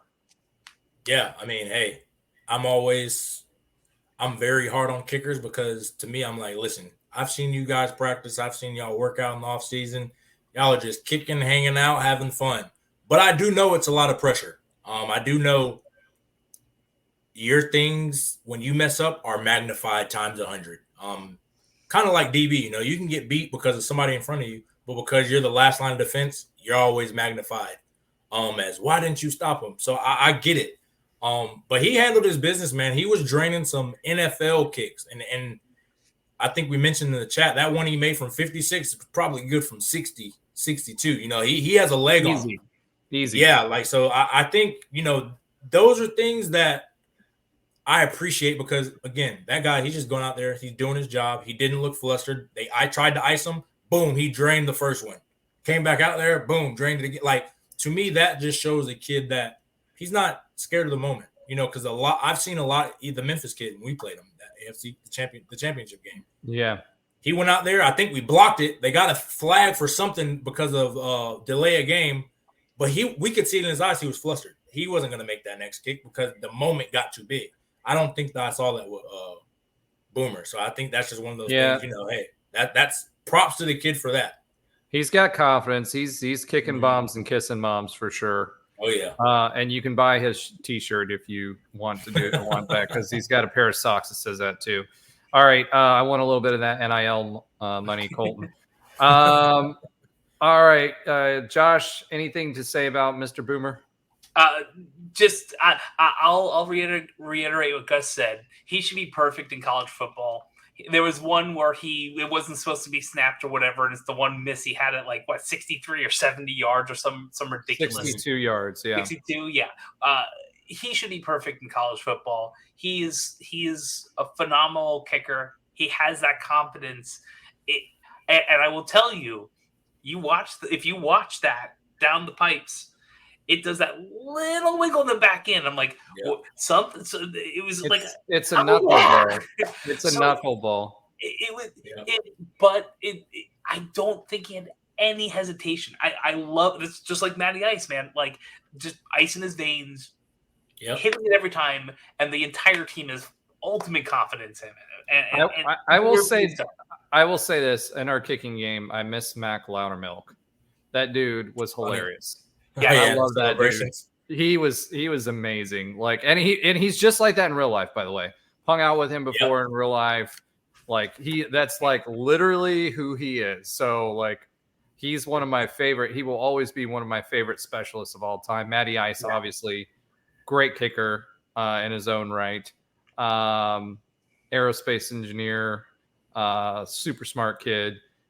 But yeah, I think when it comes to kickers, you gotta, since you have such a little, so few times that you get on the field, you kind of have to have a personality. And Mac has it, and I think Colton has it in spades as well. I'm just waiting for him to like make a kick, take off his helmet, and do the like head and shoulders like head whip. That's what I'm waiting on. You know what I mean? All right, Alan. Any thoughts on Mr. Boomer?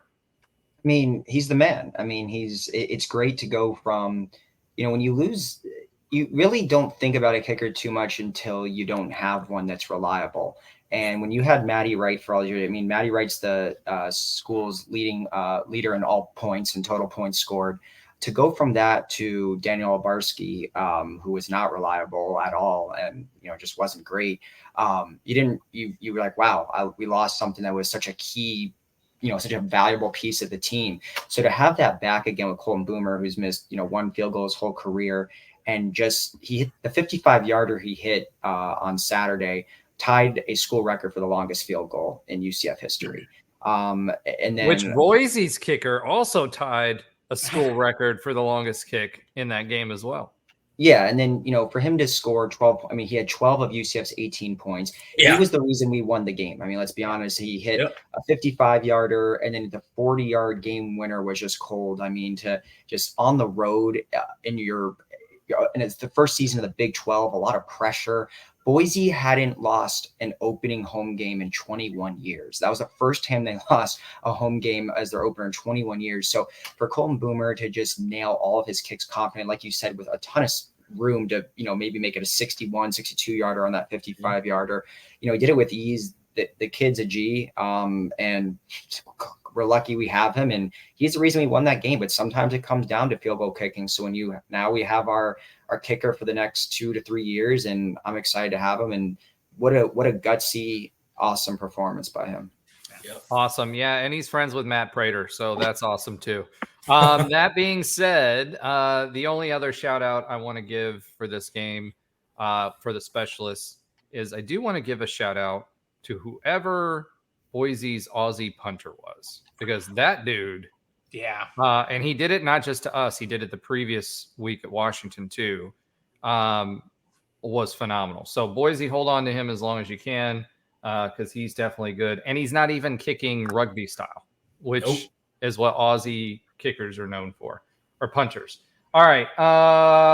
We talked about Hinshaw's play calling. I'd say, what I'd say about all of that is I think they did a pretty good job with the play calling all around.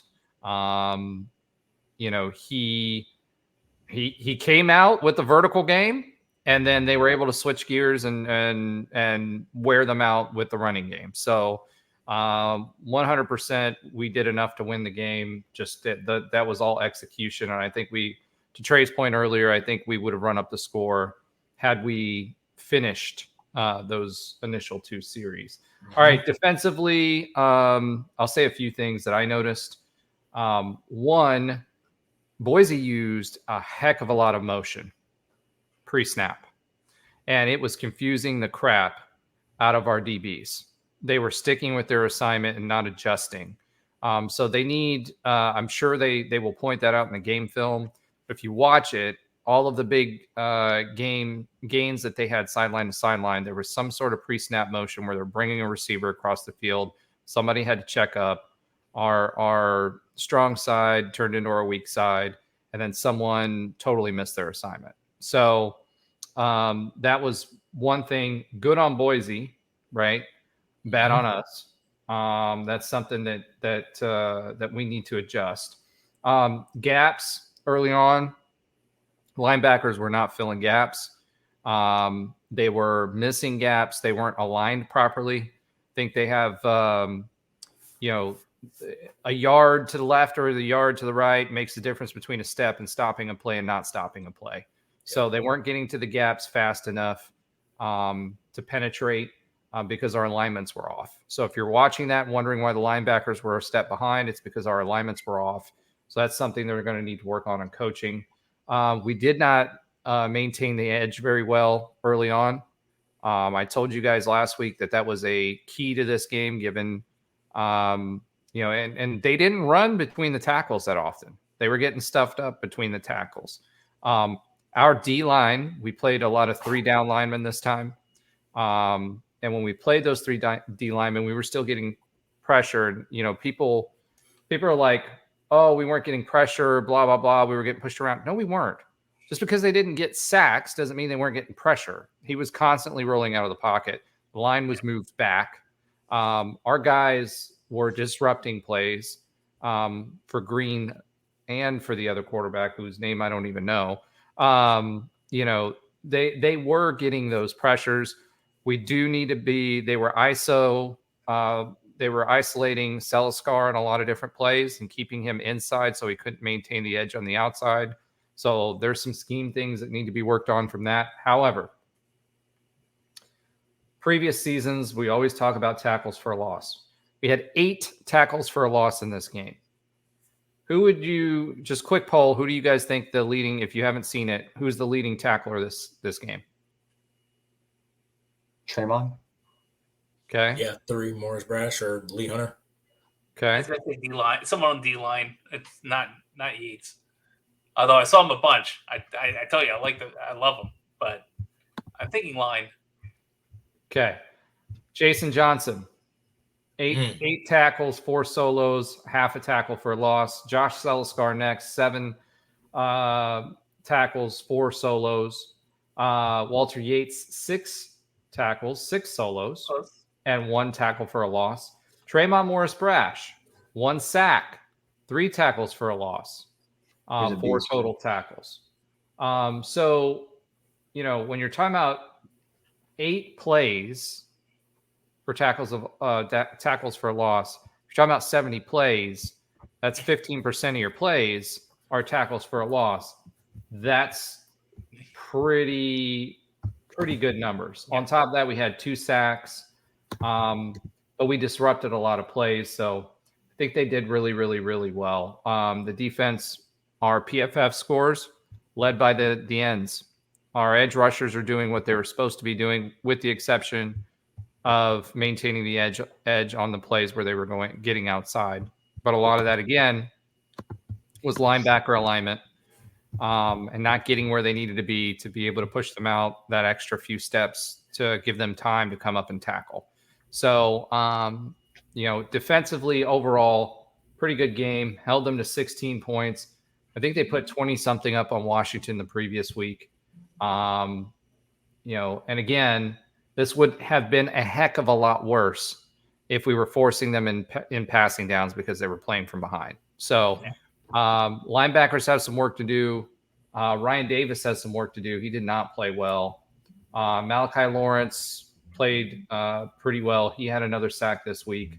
So, we heard a lot about him last year, and he seems to be living up to his billing this year. So that's all I have on defense. What do you think, Trey, for your side? Anything that you saw? Yeah, I mean. Oh, the interception, too. By Thornton, yeah. But by the way, top-rated DB, Corey Thornton. So all those people complaining about Corey Thornton all the time, this game, he played pretty well. And that one tip, too. Talk about that one tip, too, because that was not an easy play to make when they tipped that ball. Yeah. I thought Thornton played pretty well. I thought they overall did play well. Again, you look and see the score, it's such a tight game. Something's got to go wrong. No, it's just, again, the untimely turnovers, or we're probably blowing them out. The numbers look a lot better because they're in pass-heavy situations. But overall, I think the only thing that I noticed that could be possibly an issue going forward is the communication with the motion. A lot of motion most of the time now, that's what they do it for. They want you to mess up your communication. That's why Frost did it. Absolutely. Yes. It's to mess up your communication, because when you're running on the fly and somebody comes running full speed, you might not be supposed. Are we bumping it? Are we taking them? Are we switching it? And if we're both guarding the same guy, well, then somebody's winning wide open. And I think that's actually kind of the thing that happened on the touchdown early on the wheel route by the running back. They motioned. I don't know if guys are supposed to bump. I don't know if guys are supposed to run. I don't know how it's communicated, but that's really the reason why you motion. And I've noticed that I think Kent State did a little bit of it early, but Boise did a lot of it. And I think State did a lot more delayed handoffs.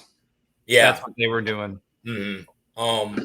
And really you do, like I said, you do the motion to throw off the defense. A lot of it's just dressing they're not really changing the play that's called. They're just trying to either ID something that the defense is doing or mess up what their coverage assignments, gap assignments, things like that, so they can kind of steal plays. So I think that's the main thing that we have to clean up, because I think once you put that on film, that's kind of how I see it. If you put it on film that you struggle with it, the first thing you can expect next week is another team to do it. It's a copycat league.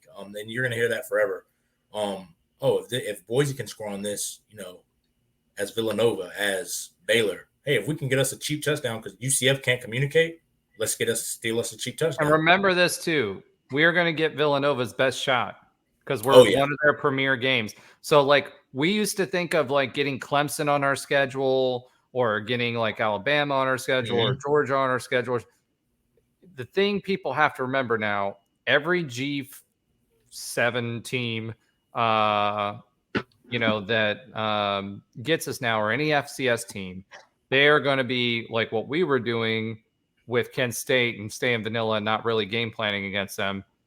They're doing that against other teams, and they're game planning for us. Yeah. So, and a lot of the main reason is, at least for the players' part, if you have aspirations of playing in the NFL, the first games that they take are against your best opponents.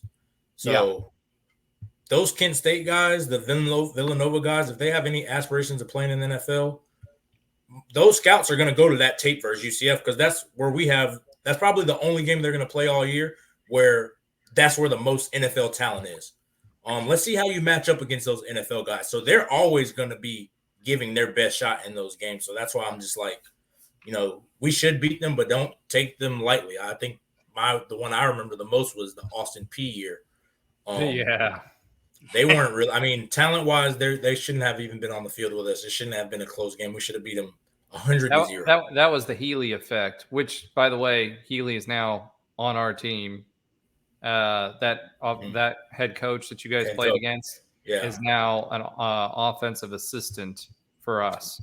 Yeah, and again, like we were just like, hey, let's take it easy. Not overall. We want to still be locked in, but we're going to take a few hits off your body during the week. We're going to end practice a little early because, again, I think we had earned it at the time, but we didn't prepare how we should have prepared with that, earning that. So let me ask you this. Is there anything that you guys were doing when you were going against Frost's offenses with all that motion as a defense that helped you guys overcome those motion issues? The only thing that we would do, so Pat Jasinski, and Kyle Gibson, because we talk the most as far as being linebackers and safeties, we would talk a lot pre-snap. So we became so well versed with talking to each other, we almost talked until the ball was snapped. So we would say, hey, you get this motion, we're doing this. You get this motion, we're doing this. If he stops, goes back, we're staying. If he stops, goes back, if he clears the center, that's when we're going to motion swing. We call it swinging. But it's a lot of pre-snap stuff and communication that you have to do so that when it happens, you're not caught off guard. That's the only thing that I really could say could possibly help them is just, hey, we're lined up in this formation. This is the call. If we get this motion, we're rolling to this. And you tell everybody on the back end, because once everybody kind of thinks it and and they hear it, it's like, okay, I get this motion, I'm going to this. But if you don't hear it and you see this motion, and you're just like, what do I have to do? It's too late. You don't have time. Coach Chin, that's what he used to always tell us.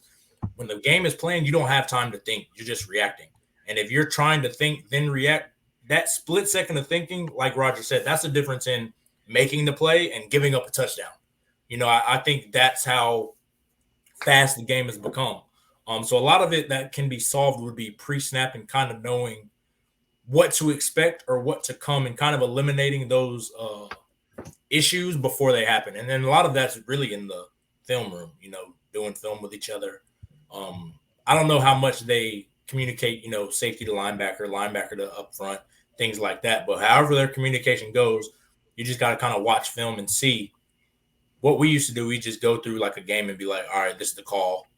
What are we going to do? Boom. We all talk like we were playing in the film room. And it makes it so much easier when you get to the game when you do that. Awesome. All right. Gentlemen, did you have anything else that you wanted to say about the defense? Josh? All right, cool. Let's keep going.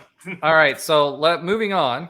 Let's talk a little bit about Villanova. So, Alan, I'm going to let you go talk a little bit about Villanova, and then I'll follow up as well with any commentary that I have. Yeah, I mean, it's our annual FCS game. UCF obviously historically, as most FBS teams do, pretty well in these situations. It's at home. It's nice that, we've already mentioned, but it's nice that, this is going to be Timmy's first game, get a nice tune-up game before we start conference play. I mean, the only thing is here, just don't look ahead to the big game we have coming up, take this game seriously. But Villanova for FCS isn't bad. They're 2-0. They've beaten the brakes off the last two teams they've played. They've racked up a ton of yards. I've been, looking, they had, I think 40 plus points in both of their first two games. So they seem to be a strong team, but I think this one we're just going to out athlete them, as you see in most of these FBS versus FCS contests. But there's really not much to say about this game. I mean, it should be another kind of like a Kent State type of situation. Pretty easy for us, we'll get off to a fast start. Hopefully, Timmy will look good, probably run it down their throat and just kind of out athlete them. And maybe some of the mistakes that we mentioned today on the defense or on the offense side, maybe they get those cleaned up a little bit. But it is nice to kind of, we got over our first big test, which was Boise. And now we have a nice, really nice path here to start out 3-0 and head into conference play undefeated, which is great. Great start of the season. I think there was a chance that we could have started out 2-1. So to get pretty much have a guaranteed win coming up is really good. And but yeah, I mean, I think we all know how this one's going to go. Yep. All right, I agree with that. A little bit of trivia for you guys. For those of you that were around for the Big East days when the Cows managed to successfully keep us out the first go round, their pick for the Big East was to elevate Villanova.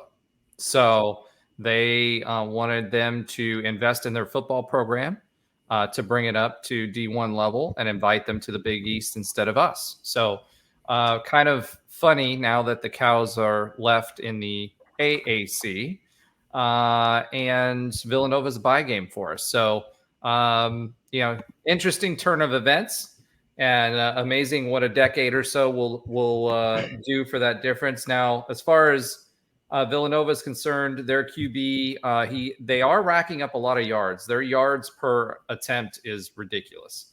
Their QB is a 61% passer, so not that great. I don't know if they're just chucking it up there. More than that, I haven't watched any film on them.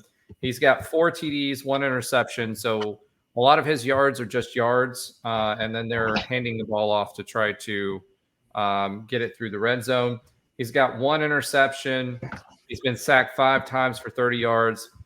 2 names to look out for on their side of the ball is Pringle and Sanchez. Those are their top 2 wide receivers. Both of them, one has over 200 yards, so they're averaging over 100 yards per game. The other one is right there, so that's almost 400 yards of offense in 2 games for 2 players. That tells you they're catching a lot of deep balls. They are averaging 40 points per game, as Alan said. They're not afraid of fourth downs. So they're 33% on third, which means chances are we'll get them off the field, but they will go for it on fourth downs. They're 3 for 3 on the season. They are +4 on turnovers. So considering it's 2 games, we need to make sure that we're holding on to the ball, that we're not passing the ball to people, that we're not doing the little things to make sure we're maintaining ball control and not getting turnovers. They played Lehigh and Colgate for their previous wins. So again, this is an FCS team. I'll say the same thing that I said in Kent State. If we're not flooring them, I'd be disappointed. And it'll be good for Timmy to get his feet wet while not having too much pressure. So get him back into the flow of the game to get ready for Kent State. So with all that being said, that's really the game preview. Josh has one more piece of trivia, and then we'll give you our pick your poison score prediction. So Alan, while Josh is going, if you will pick up last week's results, which we're all completely off. So one other note, their head coach has only been their head coach since 2017, Mark Ferrenti. But how long do you think? I have 2 pieces of trivia. How long do you think he's been a coach at Villanova? By years, just a coach, not the head coach. Well, you said he was. So you were saying head coach since 2017? He's head coach since 2017, but he's been a coach at Villanova longer. How long has he been a coach at Villanova? I don't know. I'll go 15 years. I was going to say 20. I was going to say 8. 36 years. He's been coaching at Villanova since 1987. Wow. Yeah. I only got that big promotion. Yeah. There's that. And what Villanova alumni, maybe more than one, but one that you probably well know, won a Super Bowl. I don't even have the slightest clue. I'll give you that one. Howie Long. Oh. Howie Long, Villanova alumni football player. I think it was on second team All-American or something, not full All-American, but whatnot. And Villanova's ranked top 25 in FCS. This is, yes, I agree with what Roger's saying, but they're not a South Dakota rankings yet, right? But they're doing all right. So yeah, that's a couple of things I was looking up. I'm like, I didn't know that. All right, there you go. Random facts with Josh Lazar. All right. Alan, what were our score predictions from last week? I'm not saying that. I'm saying that in jest. So I expect you to come up with some random facts about K-State next week. Maybe they manufacture cow manure or something. I don't know. Whatever it is that I'll find something you come up with. All right, Alan, how did we do last week? So Roger, you had UCF 42 and Boise 28.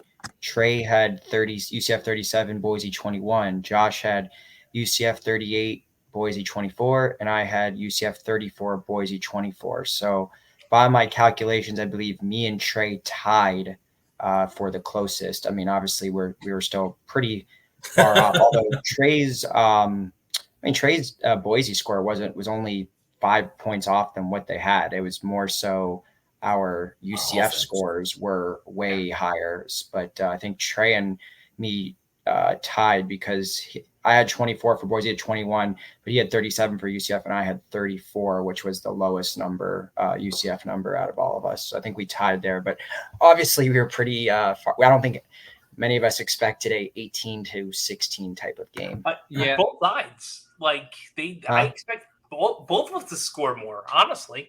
Yeah.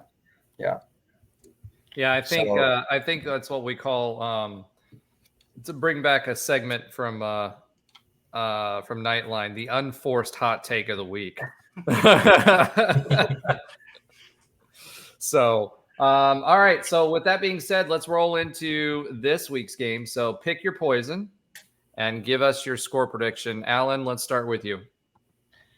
Yeah, I mean, I guess the poison that I would say here is just like Timmy just looks absolutely awful and gives us no confidence going into, a big game against a ranked Kansas State team on the road in our first ever Big 12 game. I think we all know that that's one of the games on our schedule that we at least have a decent shot of losing. It's going to be a tough environment against a ranked opponent. Welcome to the Big 12. Your first ever game is against the defending Big 12 champions. So for Timmy to come out, I don't know, have a few turnovers and just generally look not that good, even if we inevitably win by 40, 50, 60 points, him not looking good in this game is not going to bode well for our first Big 12 game. And as far as the score, I think we go 60 this week, so I'm going to go 63-6. Wow, 63-6. All right. Josh Lazar, what are you thinking? What's your poison? So my poison this week is giving them any hope.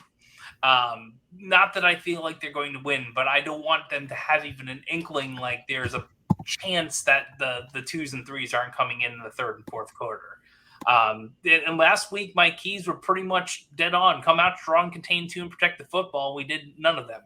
So hopefully the keys this week are being fundamentally sound, and putting the pedal to the metal early are actually going to happen.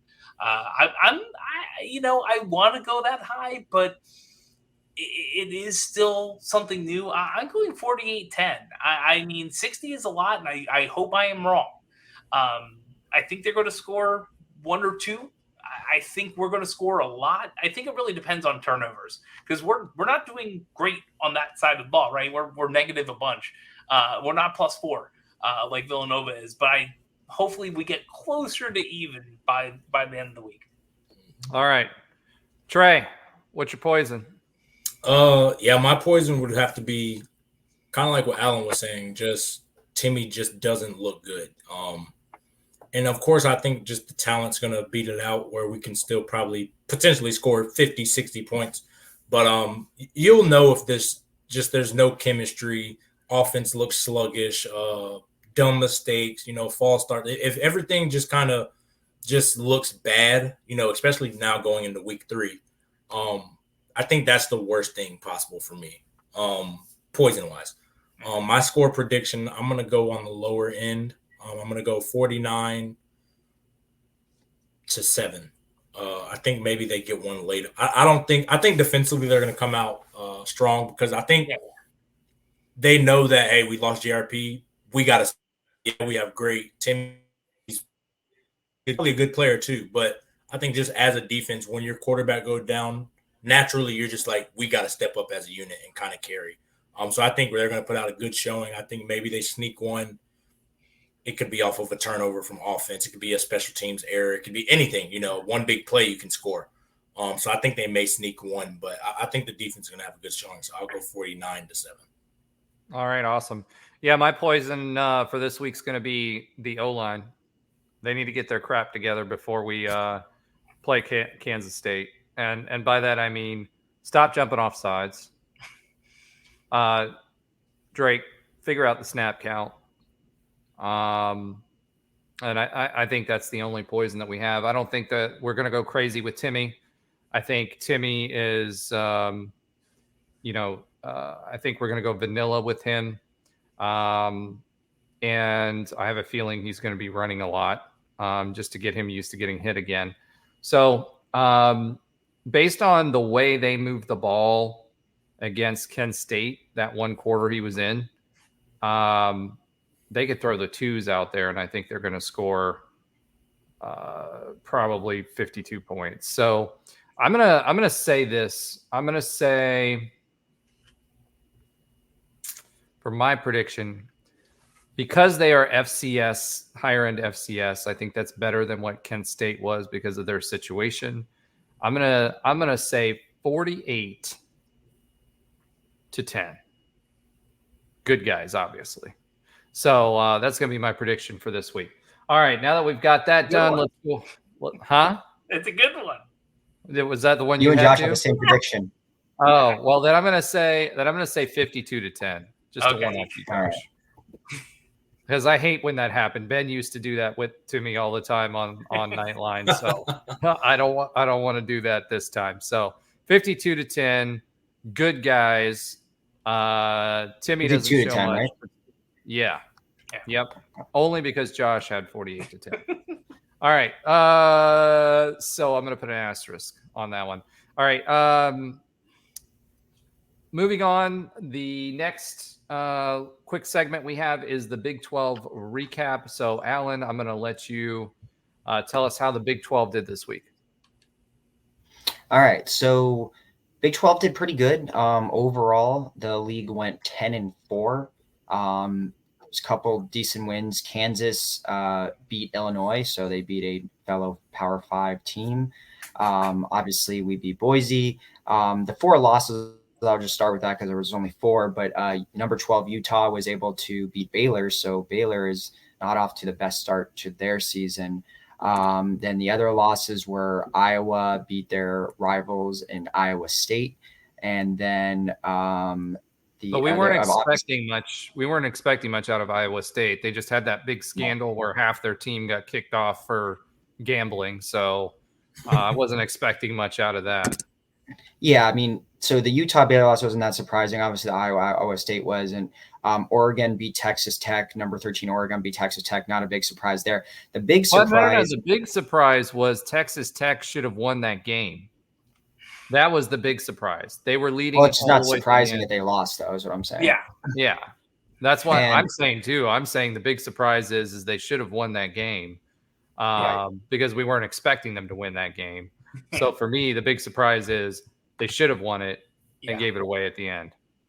Right. The big the most notable loss was Houston lost in double overtime to Rice. So 2 former conference mates of ours, and Rice got a 43-40 win over Houston. But some other notable wins, Texas beat Alabama. So that was obviously a big win. Oklahoma State beat Arizona State. Cincy beat Pitt, even though Pitt was favored by 7. So Cincy beat Pitt on the road. So they're off to a 2-0 start with their new coach. And then the rest of the wins were a lot of FCS type stuff. Oklahoma beat SMU, so former conference mate of ours as well. FCS. But what was that? I said FCS win. Oh, yeah. But most of the other wins were essentially either G5s or G7 and FCS, pretty much all of them. So, but the conference did well. Some Power 5 wins. Obviously, Texas beating Alabama. That's always good for our conference, even though they're on the way out. And other than that, the conference went 10-4 as a whole. So right now we have 8 undefeated teams left in the Big 12. Yeah. And Alabama, their quarterback was not good. So I wouldn't be surprised if they switch quarterbacks. And then for Cincinnati, on the flip side of that, their quarterback's doing a lot better than what was expected. So that game's actually going to be tougher than I think all of us thought it was going to be. Which in a way is a good thing, but in a way it's not. So, still proud. I will tell you this. I've watched more conference games on Saturdays in this conference than I've had in any other. And I'm not quite the SEC fan that's yelling SEC at a football game. But I am rooting for all of the Big 12 teams to win. So that's pretty cool too. Being able to actually flip the channel and care about a game and hope that they win instead of having to worry about, hey, we got to go undefeated to even have a sniff at the playoff. So I think that's something, another sign of the P4 and being part of the Power 4 now. Is that I think our mindset as a fan base, has changed. It's, hey, we can root for the other teams because we don't have to go undefeated. All right. Anything else from Trey or Josh on the Big 12? Yeah, I was saying earlier, I watched the end of that Texas Tech game, and it's same deal. I was like, oh, geez. The Rice game, that wasn't even a close one. And Rice, didn't get blown out by Texas, and that was their first game. So I don't know. We'll see what Houston's up to, but I've losing. That's what they're up to. They're losing. They're losing, guys. I've always watched our conference mates often, and then part of it might be because of one of the organizations I was in when I was at UCF had chapters at ECU and other places that were pretty big. So I'm used to watching that, but it's nice to see people in your conference not only playing, but like they're playing big games and they're usually doing good things. So there's a little difference between like watching ECU play NC State and like, oh, maybe they'll win, and specifically because there was an organization that's a very big chapter in ECU. So I know all the fun stuff we've had with conference mates, but there's a little difference between ECU versus NC State and like Oregon and Texas Tech, right? So I love it. I love it. Yeah, there's a lot more tortillas thrown at the Tortilla Tech game than there is at a lot more barbecue at ECU, like pig on roast. Yeah, that's more ECU stuff. And I will say this, and I know you guys, I know I mentioned this before, but I do like Carolina style barbecue, so I'm just gonna put that. Oh yeah. All right, Trey. Anything on the Big 12's performance? No, I mean, again, I've always wanted to perform well because when we eventually beat those teams, it makes us look better. So I was rooting for Texas to beat Alabama, even though technically they're going to be in the SEC. Everybody hates Bama outside of Bama fans. So. Yeah. But yeah, I mean, that's always been my thing. You know, I want our conference to be strong because I want to play good teams. I want to, challenge ourselves and have those ranked wins on their schedule and those big time games on your schedule. Kind of like when the Peach Bowl year, when I think Memphis beat a UCLA team that was highly ranked early. We're like, okay, well, if they can beat that UCLA team, and then we went out and blew Memphis out, it's like, well, how good are we? And I think those are the kind of confidence things that, that you kind of get from judging how you play against the guys in your conference. So I always want the conference to do well. That was the year that Memphis landed the plane and then left, right? Yeah, and they left. How did y'all you feel see why about they that? left? No, how did y'all feel about that? Like, legitimately, how did y'all feel about? Because I'll tell you, Memphis, if I was on the field, they'd be on the butt of every joke that I could possibly throw at them. Man, y'all really landed the plane and then turned around and left. Yeah, so we were mad about it just because, again, we wasted a whole week preparing, and then there was the whole hurricane situation, I believe. Yeah. So I think they made everybody, just because of the hurricane, they made all the football teams stay in towers, which is the athlete dorm. And nobody wants to do that because everybody else got to go home. Everybody else got to go be safe away from wherever, the hurricane. We stayed. Then we didn't play. It's like, man, we could have freaking went home and did what we, so it left a sour taste in our mouth. But we knew then that they were scared of us. I think that gave us a lot of confidence that, because we were a young team. Mackenzie was young. We were young. We had just beat Maryland. So we were like, we kind of didn't know what we were doing, quote unquote. We were just having fun. But once we realized, hey, they didn't want to play you guys. And they were Coach Frost and the staff. They kind of fed that to us, which kind of gave us a little edge. Like, these guys didn't want to play us. Like, when we play them, I think it was a couple of weeks later, we're going to give it to them. And I think we did. And I think we woke up a lot of people that game too. It's like 40-17 or something ridiculous thing. Yeah. Yeah. It was a good game. All right. So with all that being said, let's go ahead and pivot to our last segment. Folks, you've almost made it all the way through. Our UCF Sports update. So women's soccer 4-2 just shut out the Cows 2-0. My brother was there. Josh Lazar was there. He was training his daughter correctly. There's an awesome video of that. I don't know if he'll share it on his socials, but he should. After a great second half, because the first one was pretty terrible. Yeah. And they have West Virginia U up next. So another Big 12 foe. Kind of a weird situation because they do have women's soccer in the Big 12, but they do not have men's soccer in the Big 12. So we're actually playing in the Sun Belt Conference for men's soccer. Men's soccer, however, is number 6 in the country after defeating FIU, who was number 11 in the country, believe it or not. They always have a strong soccer team. Yeah. And they are now 4-0-1, and they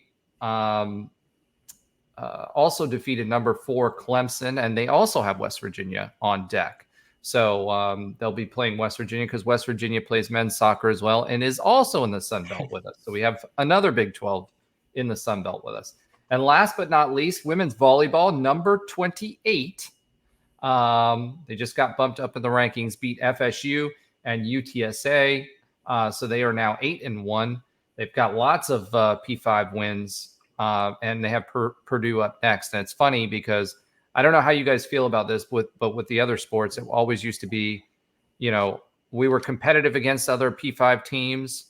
But now that we are a P5 team, it's almost like it's expected. It's like, to me, like Purdue, not as big of a game. We should be wiping the floor with them after a complete rebuild with the volleyball team, by the way.